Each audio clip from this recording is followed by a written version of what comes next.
நமது முன்னோர்கள் சூரியன் பூமத்திய ரேகைக்கு மேல் இருக்கும் நாளையே புத்தாண்டின் தொடக்கத்தை தீர்மானிக்க பயன்படுத்தினர். இது புதிய தொடக்கங்கள் மற்றும் மக்களுக்கும் இயற்கைக்கும் இடையே சமநிலையை குறிக்கிறது. புதுப்பித்தல் மற்றும் புதிய தொடக்கத்திற்கான தெய்வீக ஆற்றலுக்கு அவர்கள் நன்றியை காட்டுகிறார்கள். தமிழ் ஆண்டுகள் மேத்தம் 6 இந்த வருடம் குரோதி வருடம். குரோதி 38வது ஆண்டாக உள்ளது. குரோதி என்றால் பகைக்கேடு என்று பொருள். குரோதி ஆண்டு சற்று எச்சரிக்கையுடன் இருக்க வேண்டிய ஆண்டாகும். இயற்கை சீற்றம், கள்வர் பயம், எதிரிகளால் அதிக தொல்லை இருக்கக்கூடும். தகுந்த முன்னெச்சரிக்கை நடவடிக்கைகளால் இவற்றை தவிர்க்கலாம். தேவையான நேரத்தில் மழை பொழிவு குறைவாக இருக்கும். காய்கறி பற்றாக்குறை காணப்படலாம். பயிர்களும் சுமாரான விளைச்சலை தரும் என்று இந்த வெண்பாவில் கூறப்பட்டுள்ளது. எல் நினோ என்பது ஒரு காலநிலை வடிவமாகும்.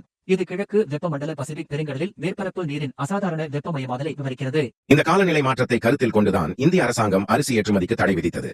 இந்த காலநிலை மாற்றத்தை பல்லாயிரம் ஆண்டுகளுக்கு முன்னரே நம் தமிழ் கணிதத்தில் கணித்து உள்ளனர். அது இன்றைய கால அறிவியலுடனும் ஒத்துப்போகிறது.